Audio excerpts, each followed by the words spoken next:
ठट्टा में rickshaw drivers ने पाकिस्तान बनाने वाली हुकूमत के खिलाफ एहतजाज पर आ गए। एहतजाज करने वाले मुजाहिरीन का कहना था हुकूमत के सब वादे धड़े के धड़े रह गए। हुकूमत को 2 माह भी मुकम्मल नहीं हुए, आते ही गरीबों पर महंगाई का बम गिरा दिया। CNG की कीमतें बढ़ाकर गरीबों के मुंह का निवाला भी छीन लिया। रिक्शा ड्राइवर्स ने प्रेस क्लब ठट्टा के सामने रिक्शे खड़े करके एहतजाज किया और वजीर आजम पाकिस्तान इमरान खान से मुतालबा किया कि वजीर आजम बनने से पहले के वादों पर अमल करके महंगाई को कम करें। ये इमरान खान ने 120 रुपये बढ़ा दिया। अभी पहले था 65 रुपया किलो, अभी है 120 रुपया। अभी हम लोग गुजारा करें कैसा करें?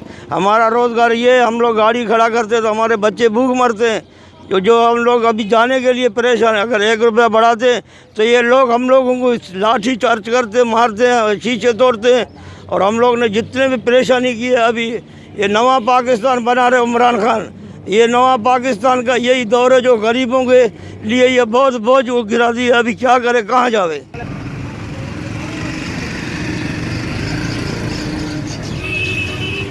पाकिस्तान में पहली मर्तबा हालात हाजरा के मुख्तसर मगर जामे प्रोग्राम्स, खबरों, तबसरों के अलावा दीगर समाजी, तिजारती, सकाफती, तफरीही, मालूमाती, मजहबी, तालीमी, सेहत और बच्चों के प्रोग्राम्स सिर्फ TNN TV पर।